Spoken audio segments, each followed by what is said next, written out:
Bonjour à toutes et à tous. Donc, je vais vous parler effectivement des travaux de recherche qu'on mène au sein de l'équipe.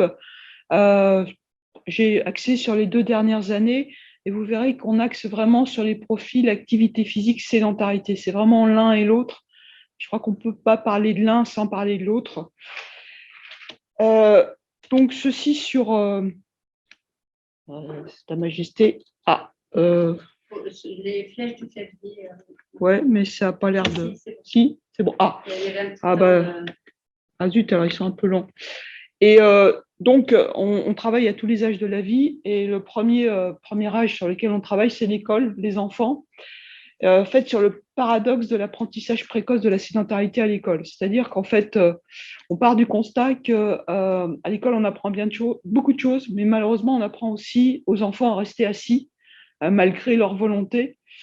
En effet, je vous rappelle que les recommandations d'activité physique pour les enfants et les adolescents, c'est 1 heure d'activité physique tous les jours, d'activité modérée à intense. Et que quand on étudie la pratique d'activité physique des enfants et des adolescents en utilisant des capteurs de mouvement, donc c'est vraiment des mesures objectives. Là, vous avez 2 études, une à droite, une à gauche. Celle de droite, ici, vous avez les garçons et les filles. Et puis là, c'est une étude aussi européenne, pan-européenne, qui recoupe beaucoup d'enfants, plus de presque 50 000 enfants.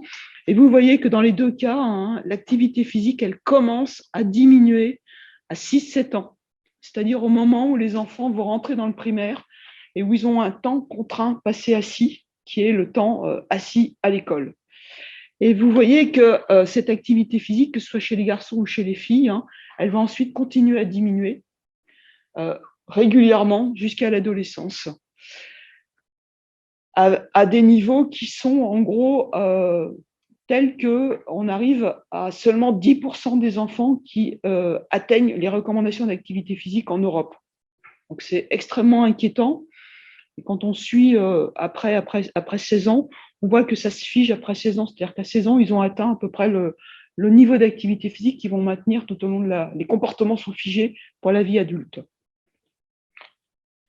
Or, l'activité physique chez l'enfant et l'adolescent, ça a vraiment des effets extrêmement importants sur la santé. Ils sont décrits ici. Même chez les enfants de poids normal, on sait que ceux qui font de l'activité physique régulière, selon les recommandations, ont un profil cardio-métabolique qui est bien meilleur, une composition corporelle qui est meilleure. Et surtout, ce qui nous intéresse aussi maintenant, c'est les effets sur la cognition qui sont bien démontrés. On sait qu'un enfant qui fait de l'activité physique régulièrement a des meilleures capacités cognitives, des meilleures performances cognitives, ceci indépendamment du niveau socio-économique et de tous les autres facteurs qui peuvent influencer sur ces capacités cognitives. On connaît le substratum physiopathologique qui explique ces relations entre activité physique et performances cognitives, qui sont vraiment des modifications structurelles et fonctionnelles des neurones. Et de la substance blanche, donc de la substance de support, qui est vraiment associée à l'activité physique, en particulier à la production de substances de neurotrophines produites par le muscle, mais aussi de la meilleure vascularisation. Non seulement donc l'activité physique diminue, mais c'est compensé par un temps passé assis qui augmente. Et donc là, c'est ce que vous avez sur ces schémas. Et donc, en gros, le temps passé assis en période éveillée, c'est 50% de la journée chez les enfants de 6-7 ans et on obtient 75% de la journée chez les adolescents. On sait que cette sédentarité chez les enfants, indépendamment du niveau d'activité, elle est aussi associée à une augmentation des risques cardiovasculaires, une diminution des performances cognitives et une augmentation du risque d'obésité.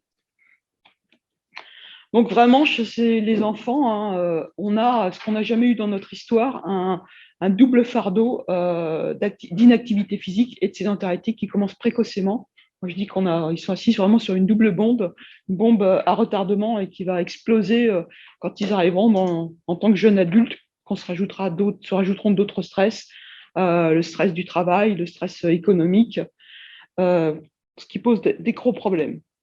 Donc la question qu'on s'est posée, c'est, étant donné cette sédentarité imposée à l'école, comment est-ce qu'on pourrait réduire cette sédentarité à l'école? Et donc réduire ce temps total passé en position assise en classe. Donc c'est pour ça qu'on a proposé en fait la stratégie des vélos bureaux. c'est-à-dire en fait des bureaux qui sont où il y a un pédalier et où les enfants peuvent pédaler pendant les cours. Donc, ce qui permet de faire de l'activité physique pendant les cours, sachant que c'est une activité de faible intensité. Donc, pour ça, en fait, on a travaillé sur 2 écoles volontaires, une école à Vichy et une école à Riom. L'intérêt de l'école de Vichy, c'est qu'elle était en zone d'enseignement privilégié, ce qui n'était pas le cas de l'école Riom. Bien sûr, les enseignants étaient volontaires. Par établissement, il y avait 2 classes, des classes de CM1, CM2, et donc des enfants de 8 à 11 ans qui ont été inclus dans l'étude. C'était inclus dans le projet d'établissement, et le rectorat, bien sûr, nous suivait sur ce projet. Donc l'objectif, c'était vraiment de mesurer les variations de capacité cognitive liées à l'utilisation des vélos bureaux. Alors les vélos bureaux étaient utilisés 1h45 par semaine pendant 13 semaines au cours du temps scolaire. Et les objectifs secondaires, c'est de voir ce que faisaient ces vélos bureaux, en plus sur la composition corporelle, sur les capacités physiques, l'attraction à l'activité physique, le bien-être ressenti des élèves et des enseignants, et le climat et l'ambiance de classe. Donc, vous avez ici le schéma. Donc, on faisait une première mesure à T0 avant l'utilisation des vélos bureaux, une deuxième mesure au bout de 7 semaines, c'est-à-dire avant les vacances de Pâques, et une troisième mesure juste avant fin mai. Ces mesures, ça comprenait quoi? Des mesures de capacité cognitive et d'attention. C'est un test qui est très simple qui s'appelle le Train Making Test, qui correspond en fait en 2 tests. Le premier, vous avez une feuille comme ça et les enfants doivent relier les chiffres de 1 à 20. Et puis le deuxième test, c'est un peu plus compliqué. Il faut relier le chiffre 1 à la lettre A, le chiffre 2 à la lettre B, 3 à la lettre C, etc. Et il y a un temps minimum qu'il faut pas dépasser, un temps maximum qu'il ne faut pas dépasser. Donc on vérifie, on mesure le nombre d'enfants qui ne vont pas atteindre le temps. Et deuxièmement, le temps moyen que font les enfants. Voilà. Une mesure d'attraction à l'activité physique, en fait, c'est un test sur ordinateur et on leur demande, par exemple, est-ce que vous aimez, sur une échelle de 1 à 10, enfin une échelle visuelle analogique, à quel point aimez-vous, voulez-vous faire cette activité? Donc, c'est du vélo.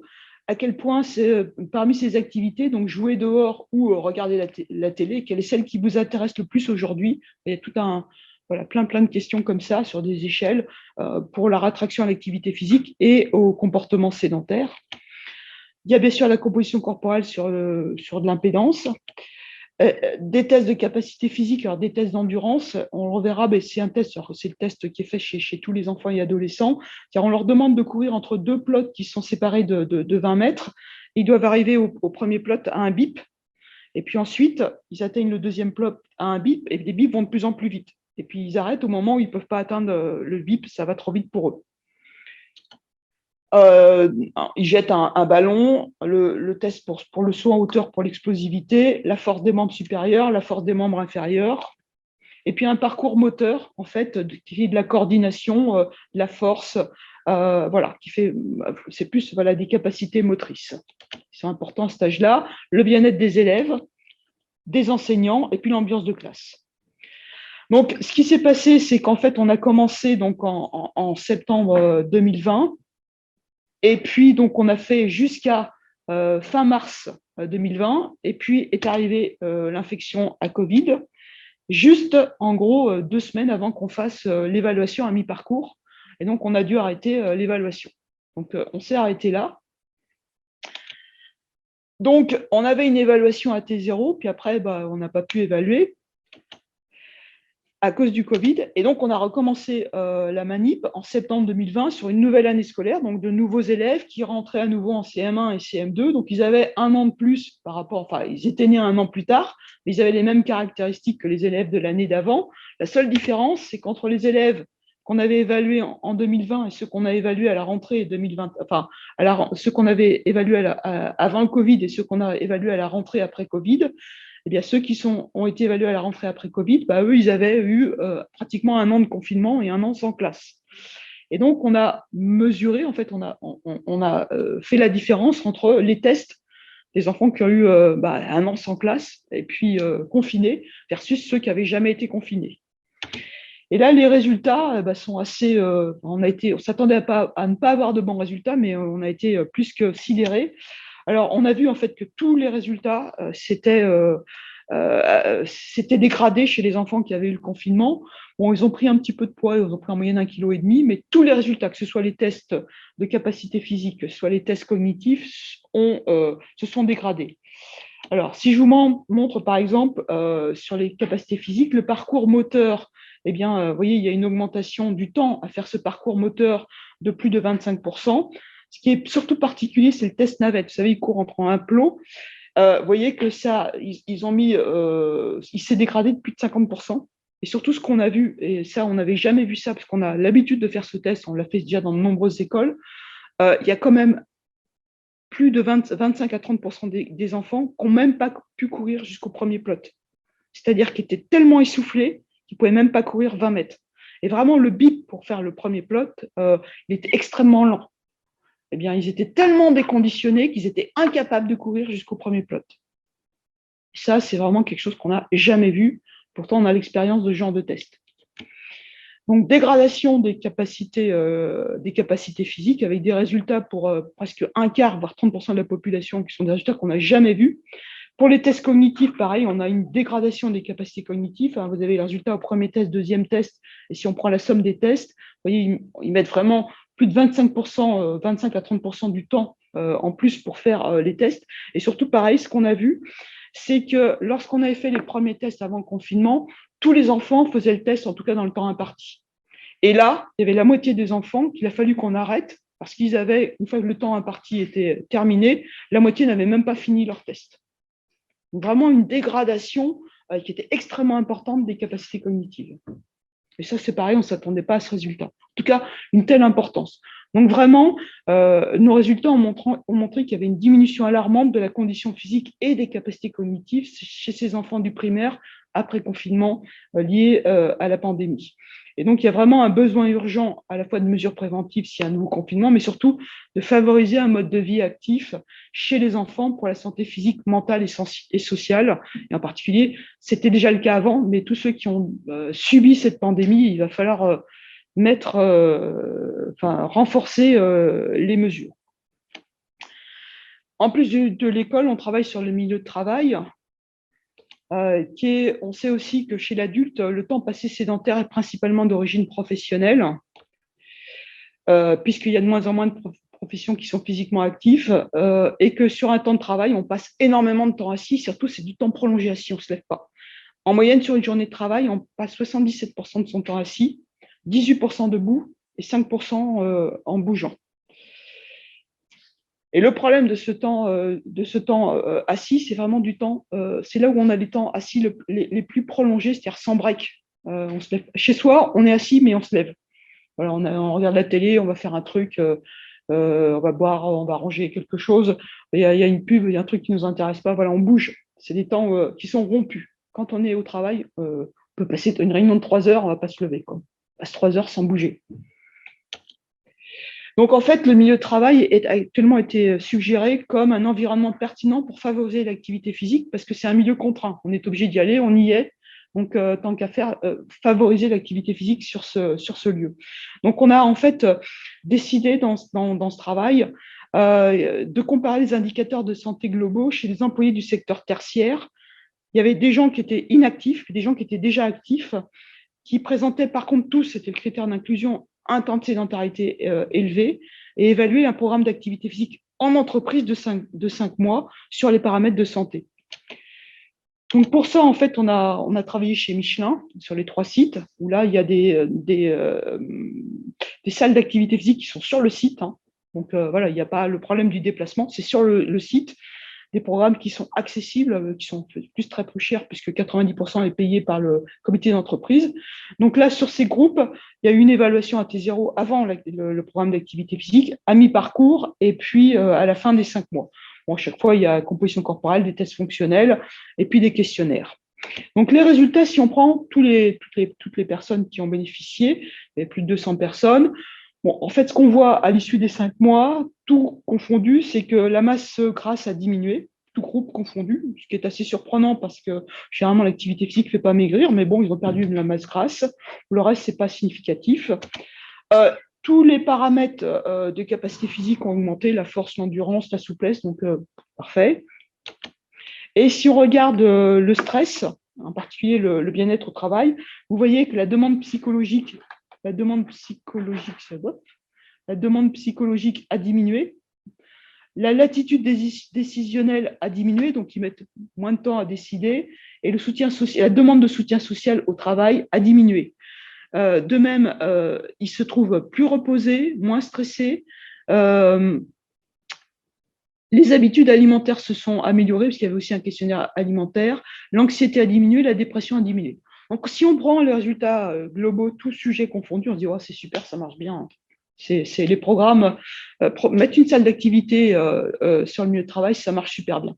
Sauf que si on va voir un petit peu plus loin, et si on fait la différence entre qui a abandonné et qui n'a pas abandonné, on s'aperçoit que d'abord, il y a un taux d'abandon élevé et que l'abandon, il touche en fait ceux qui étaient physiquement inactifs au départ. En fait, si on fait la différence entre ceux qui étaient actifs, qui ont bénéficié du programme d'activité physique, et ceux qui étaient inactifs, qui ont bénéficié du programme d'activité physique, eh bien, en fait, les abandons touchent les inactifs. Et il y a 2 mois, c'était en fait les abandons, c'est 77% des inactifs. Donc, en fait, le programme, en fait, il a touché les actifs et il a surtout, il n'a pas eu d'effet chez ceux qu'on voulait toucher, qui étaient les inactifs. Et quand on regarde, donc, le programme est efficace, mais pas chez les inactifs, donc tout faux. Et quand on regarde les actifs, le problème des actifs, effectivement, il y a des choses qui marchent. Hein. Ils ont encore diminué leur masse grasse, ils ont amélioré leur tour de taille, donc c'est super, on est content. Mais sauf qu'il y a plein de paramètres de santé qui ne se sont pas du tout modifiés. Et en fait, le problème, c'est que bien qu'ils aient augmenté leur niveau d'activité, déjà physiquement actifs, ils ont encore augmenté leur niveau d'activité physique, mais ils n'ont pas amélioré des paramètres qui auraient encore dû s'améliorer. Et le problème, l'élément qui a bloqué ces améliorations, c'est le temps de sédentarité, qui est beaucoup trop important, qui est imposé donc par la tâche professionnelle et qui donc limite les effets bénéfiques de l'activité physique. Donc en fait, ces effets de la sédentarité bloquent les améliorations substantielles liées à l'activité physique. Donc, en fait, ce qu'a montré ce travail, qui était un travail de thèse, a montré que, des interventions des programmes d'activité physique sur le milieu de travail, où il y a une salle avec plein de matériel et avec des professionnels de l'activité physique adaptés, hein, ce n'était pas une salle, débrouillez-vous. Non, il y avait des programmes adaptés. Eh bien, ce n'est pas du tout adapté aux personnes qui n'ont plus besoin, donc les inactives. On s'est rendu compte qu'en fait, le paramètre qui faisait que les gens abandonnaient, les inactifs, c'était le fait qu'à mi-évaluation, ils se rendaient compte qu'ils n'avaient pas d'amélioration. Quand ils se rendaient compte qu'ils n'avaient aucun gain, qu'ils ne se sentaient pas mieux, qu'ils n'étaient pas moins stressés, etc., ils arrêtaient. Par contre, ceux qui sentaient très rapidement une amélioration, eh bien là, eux, ils continuaient. Et puis surtout, le problème de la sédentarité. Donc, ce qui sous-entend qu'il faut aussi non seulement jouer sur l'activité physique, mais aussi promouvoir une diminution des comportements sédentaires. Donc, à l'issue de ça, parce qu'on a travaillé aussi, on a une analyse ergonomique, je ne vais pas en parler, mais on a travaillé avec un ergonome, et compte tenu des différents paramètres, on a proposé un cadre pour augmenter l'activité physique en milieu de travail, compte tenu des éléments qu'on avait pu dégager, et on propose donc un cadre théorique pour améliorer en tenant compte de tous ces éléments, de façon en plus à toucher les sujets qu'on veut toucher, c'est-à-dire les physiquement inactifs. Bon, à l'issue de ça, il y a eu quand même 5 publications, des recommandations. Et donc, on a, à l'issue de ce travail, mis en place un autre projet pour se dire comment est-ce qu'on peut diminuer la sédentarité en milieu de travail. Et donc, le moyen pour agir à la fois sur augmenter l'activité physique et diminuer la sédentarité, en particulier chez les inactifs, eh bien, pour agir sur les 2 leviers, c'est utiliser les bureaux actifs. Alors, les bureaux actifs, il y en a 3 types. Il y a les stations de travail où on est debout assis, hein, on se lève, on peut moduler la taille du bureau et on se lève, enfin on travaille debout ou assis, on fait comme on veut. Les vélos bureaux, et puis il y a les tapis bureaux, les tapis roulants avec un bureau. Alors, le problème des bureaux debout, c'est bien, oui, c'est sûr, mais en fait, toutes les études montrent que sur le plan des paramètres cardio-métaboliques, ça n'a aucun effet. Les tapis bureaux, c'est génial, c'est très bien. Le problème, c'est que ça coûte cher et c'est un encombrement au niveau du bureau qui est généralement pas possible, hein, ça prend trop de place. Et les bureaux pédaliers, il y a eu effectivement des études qui ont montré que c'était efficace sur les paramètres cardio-métaboliques, sauf que ça a été fait que chez les sujets obèses. On n'a pas d'études chez les sujets normaux pondérés. D'où l'objectif du travail qu'on a fait, qui a été donc d'étudier l'effet de vélo-bureau, enfin de pédalier en tout cas, chez les sujets donc, qui étaient dans le tertiaire, qui étaient assis 80% de leur journée au moins, avec une étude longitudinale qui s'appelle l'étude Remove, et puis une étude transversale qui est l'étude profil sur, on va le voir. Pour ça, donc, l'objectif, c'était vraiment d'étudier les effets, donc l'utilisation de ce bureau actif. Donc, c'est 30 minutes dans la matinée et 30 minutes l'après-midi, ils font ça quand ils veulent. Mais de toute façon, ce qu'ils aient 60 minutes, 5 jours par semaine, sur le temps d'activité physique globale, pas seulement dans la journée, mais sur les 24 heures, pas sur les 17 heures éveillées, et sur le temps de sédentarité, puis ensuite voir ce que ça fait sur les capacités physiques, sur le risque cardiovasculaire, sur la satisfaction au travail et les paramètres psychologiques. Donc, en fait, on a utilisé, voilà, c'est des petits pédaliers. Donc, l'intérêt, c'est d'avoir un, ça coûte pas cher, et deux, ça prend pas beaucoup de place qu'on le met sous le bureau. Voilà, ça prend pas, c'est facile à caser sous le bureau, ça fait pas de bruit, et donc c'est facile à utiliser. Donc, on a 80 hommes et femmes qui s'est recrutés à partir de la CPAM et de l'UCA, qui avaient un IMC soit normal, on allait jusqu'à l'obésité, et donc qui devaient passer au moins 80% de leur temps assis, et qui étaient physiquement inactifs. Donc, le projet, c'était une visite au temps 1. Ce qui est bien, c'est que les employeurs nous ont laissé 2 heures sur leur temps de travail pour faire les manips, pour faire la visite complète. Ensuite, ils étaient randomisés dans un groupe qui avait 60 minutes donc, de vélo bureau pendant 3 mois, puis un groupe qui continuait la même chose. Ensuite, il y avait la deuxième visite pour avoir l'effet du vélo bureau. Et ensuite, le groupe A continuait les vélos bureaux pendant 3 mois. Donc là, on avait un groupe, ce qui nous permettait de comparer l'effet de 3 mois de vélo bureau versus un groupe contrôle qui n'avait rien. Puis ensuite, au bout de 6 mois, on avait l'effet de 6 mois de vélo bureau et le groupe B avait 3 mois de vélo bureau. Donc on avait 6 mois versus 3 mois et 3 mois versus un groupe contrôle. Puis on avait la visite 3. Voilà. Et là, on mesurait l'activité physique, la compo corporelle, la condition physique, le bilan biologique, les facteurs psychosociaux, etc. Et le niveau d'activité physique. Sauf qu'une fois de plus, monsieur et madame Covid sont arrivés et nous ont planté la manip. On a eu le temps de faire le T0, commencer à les mettre à pédaler, et puis Covid, tout le monde en télétravail, donc il a fallu arrêter. Sauf qu'on avait eu le temps de faire le bilan à T0. Et à T0, il y avait, pendant 30 minutes, on les faisait pédaler sur le petit pédalier à 16 watts. 16 watts, c'est rien du tout, hein, c'est du léger. Pour vous donner une idée, quand vous faites une épreuve d'effort maximale, vous êtes, si vous n'êtes pas du tout entraîné, vous êtes à 40, 30, 40, 50 watts. Hein. 30 watts, c'est vraiment, vous pesez un semoule. Hein. C'est vraiment nous, c'était le degré minimum sur le pédalier. Et on s'est rendu compte que quand on calcule la dépense énergétique, ils avaient une mesure de la dépense énergétique, c'est la dépense énergétique rapportée au kilo de masse musculaire. C'est la masse musculaire qui dépense. En fait, on avait deux groupes. Un groupe qui dépensait beaucoup d'énergie, puis un groupe qui dépensait peu d'énergie. Ça augmente par rapport au repos, bien sûr, d'un facteur 2. Et voilà, il y a des groupes qui dépensent beaucoup, puis des groupes qui dépensent peu. Donc, on a en fait des profils, simplement sur un exercice de faible intensité, on a des profils énergétiques tout à fait différents. Et on s'est rendu compte que ces profils énergétiques étaient liés au profil cardiométabolique. C'est-à-dire que ceux qui avaient un profil qui dépensait beaucoup, ce qu'on appelait les high spenders, eh bien, avaient un IMC plus élevé, avaient un tour de taille plus élevé et avaient un profil cardiométabolique qui était beaucoup moins bon, avec une insulino-résistance et un profil lipidique qui était mauvais. Donc, ça veut dire que, par contre, chez ceux qui étaient des faibles, ceux qui dépensaient peu, bien, pour eux, probablement, ce serait intéressant pour améliorer leur profil métabolique, qui est bon, mais si on veut avoir un effet sur la santé, peut-être qu'il va falloir proposer quelque chose de différent.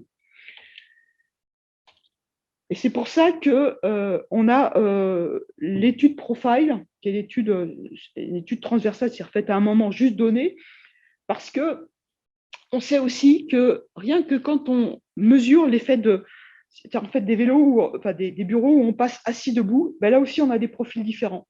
Ça, c'est l'étude de l'équipe de Meisham qui avait montré ça. C'est-à-dire c'est des gens qui sont assis et on leur demande de passer debout et on mesure la dépense énergétique. Et on se rend compte qu'il y a 3 types de profils. C'est-à-dire qu'il y a 3 groupes. Il y en a 2 qui augmentent la dépense énergétique quand ils passent de assis à debout. Puis un groupe, ça ne lui fait absolument rien. Passer debout, ça n'augmente pas du tout la dépense énergétique. Et puis, parmi ces 3 groupes, en tout cas parmi ceux qui augmentaient, au bout de 5 minutes, il y en a un qui reste toujours augmenté, et puis il y a parmi celui qui augmentait aussi, au bout de 5 minutes, il revient à sa dépense de repos. Puis dans tous les cas, de toute façon, au bout de 10 minutes, tout revient à la valeur initiale. Donc on sait maintenant que, en fait, quand on passe de assis à debout, il y a des gens pour lesquels ça augmente un peu la dépense énergétique, puis il y en a d'autres pour lesquels ça leur fait, ça a un effet au bout de 5 minutes, et puis d'autres pour lesquels ça ne fait absolument rien. Donc vous voyez qu'on est extrêmement, ça qu'on travaille beaucoup sur les profils, parce que les gens ne sont pas du tout les mêmes. Et là, c'est des gens qui étaient physiquement inactifs. Et nous, on montre même que sur l'exercice que l'on fait, qui est peu intense, parce que de toute façon, si on veut utiliser des vélos bureaux, il faut des exercices de faible intensité pour que les gens puissent travailler en même temps. Sinon, ça ne sert à rien. Donc, on a des réponses différentes à la position debout. On a des réponses différentes à des exercices très intenses, d'où l'étude profile. Ah oui, c'est votre. L'étude profile, qui est donc cette étude transversale, où là, on a recruté des gens physiquement inactifs. La question était de savoir quels sont les profils à la fois de l'effet de la position debout et du vélo bureau ou des pédaliers. Donc en fait, on a recruté plus de 80 personnes, 50, bon, 50. Et donc, on leur a fait une visite où il y a un petit déjeuner standardisé, on est comme dans la vraie vie, et 3 heures après, ils viennent au labo, on fait des questionnaires à la composition corporelle, on les met assis pendant 15 minutes, ensuite on les met debout pendant 15 minutes, ensuite on les remet assis pendant 15 minutes, et ensuite on les fait pédaler pendant 15 minutes à faible intensité. Et donc, on mesure la dépense énergétique pendant toute cette période pour voir en fait l'effet des variations et quel groupe se profile. Et pour essayer de comprendre les déterminants de ces réponses, il y a les tests de conditions physiques, il y a la composition corporelle, et puis il y a des questionnaires alimentaires, et puis ensuite il y aura des accéléromètres pour mesurer leur activité physique, leur sédentarité dans la vie quotidienne pendant 7 jours. Donc là, on a fini les manips, là, et ben, j'aurai les résultats fin de semaine prochaine. On est en train de finir l'analyse. Je ne peux pas vous les donner, mais en tout cas, voilà, c'est pour vous dire que c'est fini de travailler sur. De toute façon, quand on parle d'activité physique, on ne standardise jamais, mais vraiment, on travaille sur des profils parce que les gens ne réagissent pas pareil. En tout cas, les gens qu'on veut toucher, c'est les gens physiquement inactifs. Il faut vraiment qu'on travaille sur les profils et qu'on adapte au profil des gens. Troisième type de personnes, les personnes âgées, toujours en prévention. Donc là, c'est le projet Atrium, qui est un projet FEDER. Et là, l'objectif, c'est la détection, l'évaluation et le suivi des fragilités des seniors. Bon, je vous rappelle que les personnes de plus de 60 ans, ça augmente. Il y en a de plus en plus. Au 1er janvier 2018, en France, c'était 25% de la population, 25% en région Aura. Sauf que nous, on travaille sur 2 territoires qui sont Vichy et Mauriac. Et là, c'est presque 2 fois plus. C'est 41%, 42% et 43% de la population qui a plus de 65 ans. Donc, c'est une population qui est âgée. Et le problème du vieillissement, c'est effectivement des impacts économiques, sociaux et culturels à cause du problème de la dépendance et du maintien à domicile. Mais c'est aussi des aspects positifs, c'est vraiment des ressources du territoire. Et chez eux, vraiment, l'importance, c'est vraiment de favoriser le vieillir en bonne santé, donc maintenir des capacités fonctionnelles et des capacités intrinsèques. Le problème, c'est la fragilité. Alors, c'est quoi la fragilité ? Eh bien, c'est un marqueur de risque de mortalité et d'événements péjoratifs, en particulier d'incapacité, de chute, d'hospitalisation. On sait que quand ils ont un syndrome de fragilité, eh bien, ils ont plus de risques de devenir dépendants, 5 fois plus, de chuter ou d'être hospitalisés. Donc, ça coûte cher en termes de santé publique, puis de qualité de vie pour les patients. Alors là, vous avez en fait le modèle du vieillissement, c'est en bleu. Normalement, le vieillissement, c'est ça. Et à partir d'un certain âge, le plus tard possible, on va atteindre la dépendance. Le problème, alors ce qu'on peut faire, c'est si on leur fait faire de l'activité physique, on peut retarder le plus possible le vieillissement, c'est ce qu'on appelle le vieillissement réussi. Et puis, le pire, c'est le vieillissement pathologique où très rapidement, parce qu'on a une pathologie, on est malade, eh bien, on va atteindre beaucoup plus tôt la dépendance. Puis la fragilité, c'est entre les deux, c'est-à-dire que parce que vous avez une fragilité, vous entendez mal, vous voyez mal, vous êtes déprimé, eh bien, vous allez rentrer dans le vieillissement pathologique. L'intérêt de dépister la fragilité, c'est que c'est réversible. Et si vous luttez contre ces facteurs de fragilité, vous allez pouvoir revenir dans un vieillissement normal. D'où l'intérêt de dépister la fragilité. Et donc, c'est l'intérêt de ce travail parce qu'en fait, l'OMS a défini un programme ICOP qui permet de dépister la fragilité chez personnes de plus de 65 ans. Donc, c'est notre projet. Donc, pour ça, en fait, on a dans le Cantal, créer des journées. Il y a 8 journées qui sont prévues. On en a déjà fait 3. La 4e a lieu jeudi prochain. Et ce sont des journées de dépistage des fragilités où les personnes âgées de plus de 65 ans, amenées, qui ont été dépistées par leur médecin généraliste ou qui ont été informées de ces journées, vont venir. Et là, elles vont avoir différents ateliers. Au cours de ces journées, on va avoir ces ateliers. L'objectif, c'est que si on dépiste au moins une fragilité, eh bien, on va leur proposer donc les prises en charge de ces fragilités et on va vérifier au bout de 3 mois, en les appelant, si ces fragilités ont été prises en charge. Et on fait un courrier au médecin traitant en leur disant oui, ça a été pris en charge ou non, ça n'a pas été pris en charge, il faut que vous vous en occupiez. Et on revérifie ça au bout de 6 mois pour bien être sûr que ça a été pris en charge avec à nouveau un courrier en médecin traitant. Et donc l'objectif, c'est vraiment de mesurer la pertinence médico-économique de ce dépistage précoce des fragilités dans une perspective sociétale. Ça permet de mesurer cette prévalence, d'identifier les déterminants de la fragilité et bien sûr tout en mesurant la sédentarité et le niveau d'activité physique. Et le critère d'évaluation, c'est vraiment les coûts directs, les coûts indirects et le ratio coût-efficacité de ce dépistage. Donc, en fait, quand ils viennent sur cette journée, il y a une visite d'inclusion au protocole, on leur crée un dossier médical, il y a des autoquestionnaires. Alors, sur la qualité de vie, on mesure les capacités visuelles, les capacités auditives, on recherche un syndrome dépressif, on mesure les capacités locomotrices, on voit les prises en charge socio-économiques, est-ce qu'il y a un soutien aux aidants et quelle est la consommation d'alcool. Ensuite, ils voient l'infirmier qui va mesurer la mobilité, rechercher des troubles cognitifs, ça y est, des tests simples, la vitalité, la dénutrition, la vaccination, où ils en sont, est-ce qu'il y a une iatrogénie médicamenteuse, parce que les personnes âgées ont généralement une quinzaine de médicaments, rechercher les facteurs de risque cardiovasculaire, et où ils en sont pour le dépistage des cancers. Il y a une analyse des médicaments, il y a une synthèse par le médecin, et il y a une présentation, enfin une mesure de l'activité physique, et une synthèse au médecin traitant. Donc voilà, c'est dépistage de la fragilité. Et l'objectif, c'est en fait, on est en train de travailler là-dessus, c'est au lieu d'avoir des grosses journées, des dépistages qui nécessitent un gros travail en amont, c'est en même temps de développer ce projet pour une évaluation gériatrique standardisée des actes de prévention recommandés chez l'adulte âgé de 65 ans par une équipe de soins de santé primaire.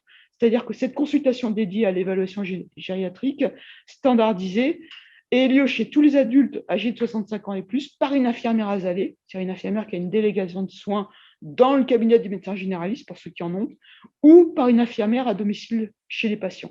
Donc on travaille, en fait, on a fait un livre blanc, on a formé les infirmières, et donc l'objectif, c'est de déployer ça sur tout le territoire et ensuite de l'utiliser à l'échelon national. Donc voilà, ça c'est les travaux sur la prévention primaire. Après, je vais aller vite parce que je sens que j'ai dépassé. On travaille aussi dans la prise en charge des pathologies, sur les effets du confinement. Et pour ça, on utilise en fait le thermalisme. Alors, on a déjà travaillé sur le thermalisme, simplement pour vous montrer qu'on a bien montré que le thermalisme, ça augmente l'activité physique. 3 semaines de cure thermale, juste avec des conseils d'activité physique, eh bien, ça augmente l'activité physique. Alors, 2 mois après, mais vous voyez qu'un an après, là, c'est le nombre de pourcentage de patients qui ont atteint les recommandations d'activité physique. Eh bien, on est à 61% et 87% si en plus ils ont un petit programme d'activité physique à domicile. Donc voilà, les cures thermales, ça a quand même un effet pour augmenter l'activité physique. Chez les femmes qui sont en rémission de cancer du sein, eh bien, l'activité physique, il y a eu un travail, qui est l'étude PACT, qui a été menée par Yves Jean Bignon. Chez les femmes qui avaient un cancer du sein, elles ont eu 2 semaines de prise en charge globale après une cure de chimiothérapie. Après la chimiothérapie, elles étaient en rémission. Et là, elles avaient en fait donc les soins de cure thermale, des soins esthétiques, des repas diététiques et de l'activité physique. Et ce qu'a montré ce travail, c'est que par rapport au groupe contrôle qui n'a vu que des conseils, eh bien, vous voyez que 6 mois après, la qualité de vie est significativement augmentée, ainsi qu'un an après. L'anxiété et la dépression sont significativement diminuées 6 mois et 1 an après, que l'activité physique est significativement augmentée jusqu'à 2 ans après, et que la qualité de vie reste encore augmentée 5 ans après cette prise en charge thermale. Vous voyez, le thermalisme, c'est aussi un moyen efficace de prendre en charge les patients. Voilà. On l'a montré aussi dans le cadre du diabète de type 2, où on a montré qu'en fait, l'activité physique permettait de diminuer en fait, les coûts des médicaments avec une diminution des dépenses à peu près de 100 € par an pour les patients. Voilà. Et pour finir, bon, les effets du confinement, je vous passe. Et juste un petit mot, et j'ai fini, j'en ai pour 1 minute. L'étude Covid, qui est une étude, l'étude Covim, qui est une étude européenne qu'on vient de démarrer, qui est une étude permet de faire un phénotypage immunométabolique pour la prise en charge du Covid-19 et qui vraiment prend en compte les acteurs du territoire d'Auvergne.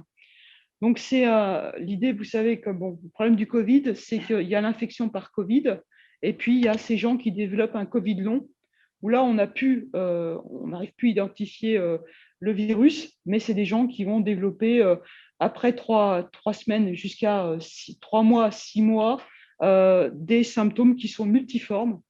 Et le problème qu'on a actuellement, c'est qu'il faut absolument documenter les profils, parce qu'il y a vraiment tous les types de symptomatologie, et déterminer quel type de prise en charge on peut leur proposer. Donc, pour ça, dans ce travail, c'est vraiment un travail multidisciplinaire avec des équipes du CHU et de l'UCA. Et l'objectif, c'est vraiment d'avoir un phénotypage immunométabolique. Donc, pour cela, on a obtenu l'achat avec le projet d'un cytomètre spectral de haute complexité. Il n'y en a qu'un dans la région Rhône-Alpes-Auvergne.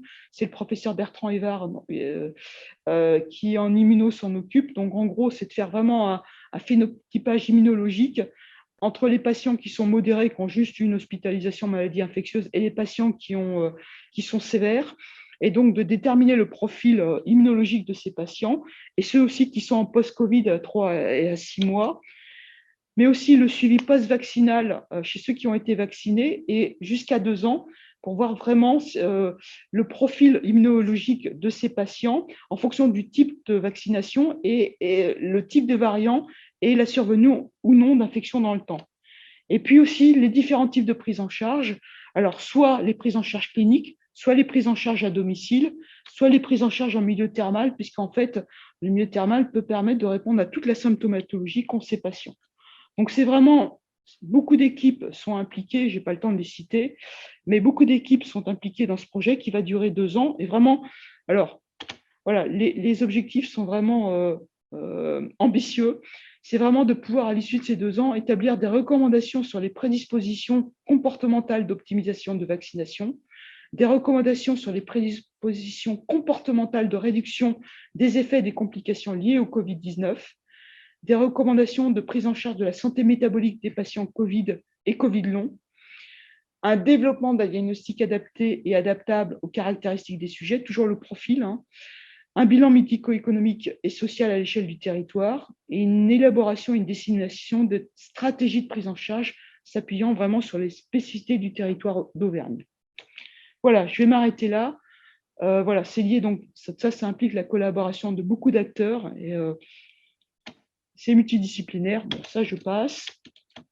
Et donc, pour finir, je tiens vraiment à remercier toute l'équipe avec laquelle je travaille, qui est donc l'équipe du labo avec lequel je travaille le plus, qui est le laboratoire AME2P STAPS, les doctorants, les 3 doctorants que j'ai, l'équipe de l'ONAPS, Ludivine Paris dans le cadre du CityLab, du programme ICIT, Marie Blanquet, Bruno Pereira à la DRCI, et puis aussi Catherine Rochette et Laurent Méria dans le cadre de la chaire Territoire Santé, avec aussi une petite partie des financements, mais juste une petite partie avec ICIT, mais il y a aussi des financements qui sont multiples, et une grande partie aussi de financement européen. Voilà, je vous remercie.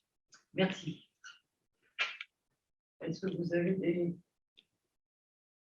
questions à poser à Martine? Moi, je viens commencer. Oui, moi j'en ai aussi. Hein. C'est ça qui me fait peur. Vas-y, Frédéric. Martine, tu nous as présenté des données fort intéressantes depuis les années 2000, ou 2006, j'ai vu, notamment sur les enfants. Est-ce que tu as un recul sur tous ces facteurs de dégradation de la santé par rapport, par exemple, aux années 70 et 80? Est-ce qu'on constate sur le long terme quelque chose qui se dégrade constamment? Alors, sur l'activité physique, sur la santé des enfants, il y a eu très très peu de mesures parce que le problème, c'est qu'on considérait que les enfants ils bougeaient tout le temps et que c'était vraiment pas un problème. Ce qui d'ailleurs n'était pas un problème dans les années 70, parce que dans les années 70, les enfants ils allaient à l'école à pied ou en vélo. Quand ils sortaient de l'école, ils allaient jouer dehors. C'est que depuis les années 2000, que maintenant, quand ils sortent de l'école, ils sont sur leurs écrans vidéo, donc ils vont plus jouer dehors. Et que les parents les poussent à l'école aussi, c'est vraiment, la voiture, elle va au pied de l'école. Donc, en fait, c'est pour ça que cette activité, elle est réduite à pratiquement rien. C'est pour ça qu'on est en train de discuter sur les rues scolaires qui deviennent piétonnes, sur rendre les classes actives, rendre simplement la cour de récréation active. Là, on travaille avec le comité olympique et un des projets forts qui est retenu, c'est rendre les cours de récréation actives. C'est les 30 minutes. Non, mais c'est fou. C'est les 30 minutes d'activité physique en plus de l'EPS tous les jours. Voilà, parce qu'il faut vraiment que les enfants bougent. Et ces profils, on ne les avait jamais eus, quoi. Et on voit d'ailleurs sur les dernières données d'obésité, 2020, c'est stable chez les adultes, ça augmente chez les enfants. Oui, ça rejoint un petit peu ce que tu as parlé tout à l'heure de mesures préventives en cas de confinement. Qu'est-ce que ça peut être, des mesures préventives? C'est simplement en cas de confinement, on s'est rendu compte que les gens qui avaient le plus bougé au moment du confinement, c'est ceux qui ont mis en place des activités dès les premiers jours du confinement. C'est-à-dire ceux qui ont commencé à bouger dès le confinement, qui ont commencé à prévoir de bouger en famille, de bouger sur l'heure où ils avaient le droit d'aller bouger, de lutter contre la sédentarité, ceux qui étaient en télétravail, de commencer à s'étirer avant de travailler. Voilà, ceux qui ont pas attendu qu'au bout d'un mois et demi, qu'on se rende compte que c'était insupportable de rester assis, ceux qui ont immédiatement commencé à voir comment ils pouvaient s'organiser dans la maison, voire dans le jardin, évidemment, ceux qui étaient, parce que je n'ai pas eu le temps de vous montrer la diapo, mais on avait, par exemple, on a déterminé tous les facteurs, tous les déterminants positifs à bouger quand il y a eu le confinement. Et ceux qui ont pu bouger, c'est ceux qui avaient la chance d'avoir un jardin ou une rue où ils pouvaient avoir accès, où il n'y avait pas de voiture, ce n'était pas dangereux. Voilà, il y avait bien sûr le niveau socio-économique. Il y avait par contre le niveau inverse d'activité physique. C'est-à-dire que c'est les plus actifs qui ont diminué leur activité physique. Parce que pour eux, faire le tour du pâté de maison quand ils avaient l'habitude de courir ou de faire du vélo, ça n'a aucun intérêt pour eux. Voilà, donc, mais bon, voilà, on a sorti quand même pas mal de déterminants. Et maintenant qu'on sait ça, voilà, c'est des choses qu'on peut essayer de mettre en place. On sait que, par exemple, il y a eu le ménage, il y a eu le bricolage. Tout ce qui s'est passé en visioconférence, ça a très, très bien marché. C'est des choses qui peuvent tout à fait être réutilisées. Moi, j'ai du mal à voir. Je comprends. Ça veut dire quoi? Ça veut dire que tu imagines qu'il y ait des campagnes télévisuelles ou autres où on incite les gens d'entrée de jeu, si ça doit nous tomber dessus un jour, à bouger et proposer immédiatement des programmes d'activité physique par visioconférence. Ça a très bien marché. D'ailleurs, les premiers ont été mis gratuitement par le ministère, mais ils ont attendu. Mais nous, comme beaucoup de gens qui faisaient de l'activité physique adaptée, immédiatement, on a proposé à nos patients de l'activité physique avec nos APAM. Il y a Zoom, c'était gratuit et ils voient le professionnel voit les patients. Les enfants, ça marcherait. Pour les enfants, non. Pour les enfants, c'est prévoir des jeux actifs, c'est prévoir, c'est impliquer la famille, impliquer la fratrie. Voilà, c'est ça. C'est pas ça. Tu as parlé des cures thermales, donc si je comprends bien, peu importe quelque part la composition de l'eau, qu'on soit à Châtel-Guyon ou en dehors ou à la Bourboule. Par contre, tu dis que quelque part, il y a un bénéfice dans la mesure où maintenant, parce que je travaillais à l'établissement thermal de la Bourboule, à cette époque-là, c'était pas les mêmes choses, sont proposées en même temps des activités physiques, une forme de remise en cause de sa façon de s'alimenter, des choses comme ça, et que c'est important. Alors, c'est pas toujours parce que le plus souvent, l'activité physique, elle est payante dans les cures thermales. Mais au moins, si tu veux, ce qui est sûr, c'est d'abord, ils sont là pour penser pour eux, c'est un moment entre parenthèses. Ce qui est sûr, c'est qu'il y a une remise au point sur la nutrition, qu'il y a au moins des conseils d'activité physique. Ça, c'est le minimum. Et donc déjà, rien que sur le premier papier, on avait juste montré que c'était juste 1 heure où on leur avait donné des conseils d'activité physique. Sur le groupe contrôle, c'est juste 1 heure. Et voilà, 1 an après, il y avait 61% qui… et c'était que des gens qui avaient des pathologies. La plupart, c'est de l'arthrose. Il y a aussi des diabétiques, des obèses, ce n'est pas des sujets sains. Et à 1 an, ils sont 61% qui atteignaient les recommandations. Et ceux qui, en plus, avaient un petit capteur, eux, ils étaient à 80%. Bon, maintenant, il y a de plus en plus de stations thermales qui ont compris aussi que ces moments, il faut rajouter de l'activité physique. Sans le rentrer, alors soit c'est un forfait où les gens payent un peu plus, mais pas énormément, mais en tout cas au moins parler d'activité physique. Ça fait partie de la prise en charge globale, c'est-à-dire il y a les soins, il y a la nutrition, mais l'activité physique doit en faire partie.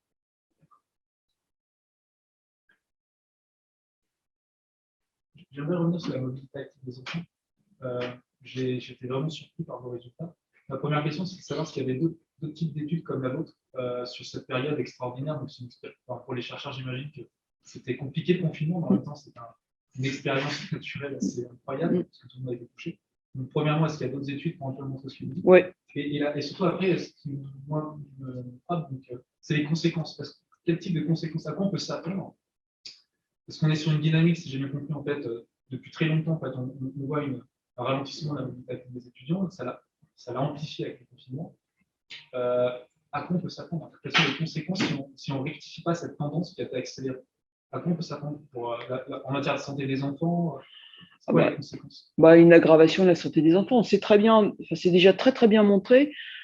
Simplement chez des enfants de 6 ans qui ont un poids normal. Donc vraiment, ce profil, voilà. Entre ceux qui sont dans les même simplement, on n'est même plus dans les recommandations. Ce qu'on fait maintenant, c'est des analyses où en fait, on fait un continuum d'activité physique parce qu'avec les accéléromètres, voilà, c'est des coups par minute. En fait, on a des mesures toutes les secondes. Donc voilà, on a tellement de mesures qu'on peut avoir un continuum entre je fais rien. Entre le nombre de coups sur 24 heures, voilà, sur la période éveillée, et sur 7 jours. Et on voit très très bien que, en fait, proportionnellement à l'activité totale, on a un profil cardio-métabolique qui n'est pas du tout le même, qui s'aggrave moins on en fait. Et pourtant, c'est des enfants qui ont un poids normal, qui ont un profil qui est tout à fait. Ils sont un peu plus insulino-résistants, ils ont un profil lipidique qui est un peu moins bon. Et quand on mesure la rigidité artérielle ou la vasodilatation artérielle, qui sont des marqueurs précoces d'athérosclérose, c'est moins bon quand on en fait moins. Ils ont 6 ans, et ils ont un poids normal. C'est de la folie, quoi. Et ça, c'est déjà montré depuis c'est ses premiers, de toute façon, c'est comme d'habitude, c'est les Suédois qui l'ont montré. Ça fait déjà 20 ans qu'on sait. Et maintenant qu'on peut affiner, parce qu'on peut faire des mesures sur les artères qui sont absolument pas, qui sont pas invasives, on fait de l'écho Doppler, voilà, c'est impressionnant. Et maintenant, on le sait en plus sur les capacités cognitives. Ça, c'est des choses nouvelles. Et c'est des méta-analyses là. Je ne vais pas montrer la méta-analyse de l'OMS. Donc, on a en plus des données objectives sur des tests objectifs qui montrent que c'est à la fois les performances en mathématiques, en acquisition du langage, en géographie. En français aussi, quand on est français, je veux dire, c'est impressionnant. Et c'est vraiment indépendamment du niveau socio-économique, de l'âge de la mère à la grossesse, du taux de folate de la mère, tous les éléments qui peuvent aussi impliquer ces performances académiques. Et en plus, les mécanismes, on les connaît, c'est sur la neurogénèse, la microvascularisation, le BDNF, etc. Je veux dire, c'est impressionnant. Mais on a l'effet à l'inverse. Chez les personnes qui vieillissent, c'est la même chose. On a un meilleur vieillissement cognitif quand on fait de l'activité physique. Et quand on fait de l'imagerie cérébrale, où on a effectivement les flux vasculaires, ils sont bien meilleurs chez un enfant qui fait de l'activité physique. Et à l'extrême, on le voit bien en cas d'obésité. En cas d'obésité, on a effectivement une petite atrophie de l'hippocampe. Et on voit très bien que quand ils font de l'activité physique, cet hippocampe, il y a un meilleur flux. Et quand on fait des études de médiation, on voit bien que c'est lié à l'activité physique. Non, mais c'est. Et le profil de ces enfants, on est en train de le voir, mais les conséquences. La preuve, typiquement, les diabètes de type 2. Moi, je suis endocrinologue, diabétologue. Moi, quand j'ai fait mes études d'endocrino-diabéto, il y a quoi, maintenant 25 ans, le diabète de type 2, on disait c'est le diabète mature. C'est-à-dire, on le voyait à 50, 55, 60 ans. On l'appelait le diabète gras. Et puis, peu à peu, c'est arrivé 40 ans, 30 ans. Maintenant, on le décrit chez des enfants de 10-12 ans. Moi, on a dit ça il y a 25 ans, je lui ai dit, mais c'est pas possible. Et pourquoi? C'est l'obésité, donc l'obésité et l'inactivité physique. Le plus jeune décrit, le gamin, il avait 1 an. C'est un bébé qui était. Il y a des facteurs familiaux, mais on sait très bien que le facteur comportemental est plus important que les facteurs génétiques. C'est la folie, quoi. Ça veut dire quoi? C'est une société humaine qui est en train de qui n'est pas du tout détruire, qui n'est pas adaptée à ses gènes. Le problème, c'est que nos gènes, ils ne sont pas modifiés depuis la fin du Paléolithique, quand on était chasseur-cueilleur. Quand on était chasseur-cueilleur, on n'était pas assis.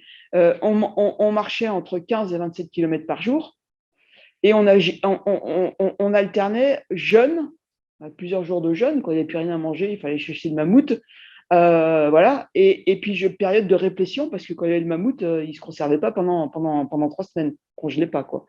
Donc, voilà. Et on mangeait des fruits, enfin, des résultats de la cueillette. Hein, on ne mangeait pas des sucres rapides et des graisses en acides gras, voilà, riches en acides gras. Voilà. Et la preuve, c'est qu'on a 6 hormones pour faire monter la glycémie. Parce que notre problème, c'est qu'on était plutôt, quand on allait chasser le mammouth et qu'on n'avait pas mangé depuis 3 jours, il fallait avoir une bonne glycémie. Hein, il n'était pas un moment de dire oh, j'ai fait une hypoglycémie et le mammouth qui nous fonçait dessus. Même chose pour la pression artérielle. Oh, pression artérielle basse, je sens que j'avais tombé dans les pommes. Ben non, on a plein d'hormones pour monter la pression artérielle, plein d'hormones pour monter la glycémie. Le problème, c'était ça, c'est une bonne pression artérielle pour être capable de foncer dans le mammouth, et une bonne glycémie pour être capable d'avoir des substrats pour le muscle et le cerveau surtout. Le cerveau qui soit capable de juger la situation. Et le problème maintenant, c'est que c'est plus l'hypoglycémie, c'est plus la chute de la pression artérielle, c'est l'hyperpression artérielle, parce qu'on bouffe trop de sel et on ne bouge pas. Et c'est l'hyperglycémie, parce qu'on passe son temps. L'effet d'un repas sur la glycémie, c'est 6 heures. Donc déjà, on passe les 2 tiers de son temps en post-prandial, en post-effet de la digestion, et en plus, on bouffe tout le temps. Donc on est toujours en post-prandial. Et on n'a qu'une hormone pour faire baisser la glycémie. 6 pour la monter, une pour faire baisser la glycémie. On a plein d'hormones pour faire monter la pression artérielle, on n'en a pas pour la faire baisser. Et on n'est pas du tout adapté à notre mode de vie. Et pourtant, on vit de plus en plus vieux. Dans nos sociétés, dans les sociétés sur lesquelles les études sont faites quelque part, on vit quand même de plus en plus vieux, même si on observe. Oui, mais parce qu'on mourrait d'appendicite, on mourrait d'infection, on mourrait d'une fracture ouverte. Et là, maintenant, ces choses-là, on les traite. Et puis, de toute façon, qu'est-ce qu'on fait ? On est dans sa voiture, on est dans l'ascenseur, on est au bureau, il ne fait pas froid, on est thermorégulé, donc on ne prend aucun risque. Si, sauf un Covid qui se balade par là, alors là, on ne l'avait pas vu arriver celui-là. Mais on traite tout. Vous mettez des antibiotiques dès que vous avez un petit peu de température, on vous traite tout. Mais on vit mal. Philosophiquement, je trouve que c'est important ce que tu dis, qu'on est en train de s'auto. Ah bah oui, on n'est pas adapté à nos gènes. Quelque part, donc je trouve qu'il y a derrière. Nos gènes, ils n'ont pas bougé d'une paire de bases depuis la fin du Paléolithique. Pas une paire de bases. On est exactement identique, génétiquement, à quand on vivait dans les grottes. Pas dans les grottes, on était. Vous avez des études philosophiques là-dessus, enfin, comment dire? Non, mais d'anthropologue. Ce que je veux dire, réfléchir à ce qu'une humanité qui. On est quand même, ce que tu dis, même si on ne le sait pas aussi bien que ce que tu nous l'as montré, globalement, il y a quand même, en Europe, on le pressent, on le sait quand même plus ou moins. Et qu'est-ce qui fait qu'une société, une entité comme une société française, européenne, continue d'aller dans ce mur? C'est un peu comme le réchauffement climatique, quelque part. Tu vois, exactement, c'est la même chose. Parce qu'on voit le progrès. C'est cette espèce de force négative. Parce qu'on voit le progrès. Parce qu'on se dit c'est génial d'avoir la voiture, on peut aller lavouer l'avion. Bon, là, c'est vrai qu'on a une période qui nous a fait un peu montrer que le progrès, c'est. Mais voilà, l'avion pour aller, si je décide d'aller à New York demain, bon, avant, il y a 2 ans, je décide d'aller à New York demain, je suis à New York. Je veux aller à Bora Bora, je suis à Bora Bora. C'est pas compliqué. Je vais aller en Italie, j'y vais. Mais pourquoi on continue d'y aller? Moi, ça m'interroge quelque part, parce que quand on voit une société animale en particulier, qui est capable de réguler sa production, de réguler ses recherches, ses déplacements, les loups, etc., il y a quand même une espèce de. Et nous, on n'arrive pas à faire ça, on ne dépasse pas. Parce que le problème, c'est que nous, on est des êtres supracorticaux. Donc, on a beau avoir toutes les informations. Si le cortex a décidé qu'il ne voulait pas entendre, il n'entend pas. Moi, je suis très. Je trouve ça bizarre. Non. On dans le mur comme ça, mais ce matin, on avait pas mal de discussions aussi sur les problèmes de la mobilité, le réchauffement climatique, etc. Et ça revient au même. C'est exactement la même chose, je suis tout à fait d'accord. C'est la même chose. On a un constat, on voit bien, 75% des espèces ont disparu. Je veux dire, on entend ça, on se dit, c'est pas possible. On voit bien le réchauffement climatique, on voit bien les catastrophes, et on ne réagit pas. Quand même, on se dit, mais c'est pas possible, on ne peut pas. C'est la même logique, c'est exactement la même chose. Mais dans tous les cas, il faut faire un effort. Et c'est tellement plus facile de prendre la voiture. L'exemple typique, moi je l'ai testé, je suis sportive. Il s'est arrivé que pour une raison X ou Y, j'ai pas pu faire de sport pendant 5-6 ans. Pour m'y remettre, vraiment, il fallait que je me donne des coups de pied aux fesses. Oui, ça c'est pas bien. Et pourtant, on m'aurait dit ça, j'aurais jamais cru ça. Moi, j'aurais dit, c'est pas possible, je peux pas, c'est pas moi. Bah si. Si. Et il fallait que je me redonne des coups parce qu'au début, j'en ai souffert, quoi. Ouais, il faut se bouger, ouais, il faut sortir le soir ou le matin. Ouais, mais maintenant, c'est reparti. Je peux plus, je peux pas ne pas le faire. Ça me fait tellement de bien. Mais quelqu'un qui n'en a jamais fait, c'est ça le problème des enfants. Si les enfants n'ont jamais fait d'activité physique, jamais senti le plaisir que c'est, ne serait-ce que d'aller dehors, de boire du verre, vous êtes stressé, vous sortez, vous voyez du verre, purée, ça va déjà mieux. Par contre, c'est tellement simple de prendre du chocolat. C'est vrai que ça déstresse. Ouais. Alors, on l'a tout de suite. Hein. Ouais, c'est super bon. Mais si vous faites ça à chaque fois que ça ne va pas, oui. Est-ce que vous avez d'autres questions? Non. Je vous pose une question sur le sommeil chez les enfants. Je ne me souviens pas, vous l'avez mesuré? Non. C'est quelque chose sur lequel on a prévu de s'étendre. Le sommeil, c'est prévu dans les prochains travaux, on va rajouter le sommeil. Mais ils dorment pas assez, c'est pareil. Hein. Ils sont en déficit de sommeil, ça crée l'insulino-résistance, la fatigue, on mange moins bien. Et c'est aussi, oui, mais tu as raison, c'est un élément que. C'est important de voir si justement l'augmentation de la dépense énergétique pendant la journée entraîne justement une fatigue et un endormissement plus rapide. Et un meilleur sommeil. En tout cas, on sait qu'avec l'activité physique, on dort mieux, ça c'est sûr. Hein. Ça, c'est sûr. Ouais. Mais enfin, ce qui les empêche de dormir, les enfants, c'est les écrans. Hein. C'est pas. Ouais. Bon, merci Martine. Merci. On va laisser.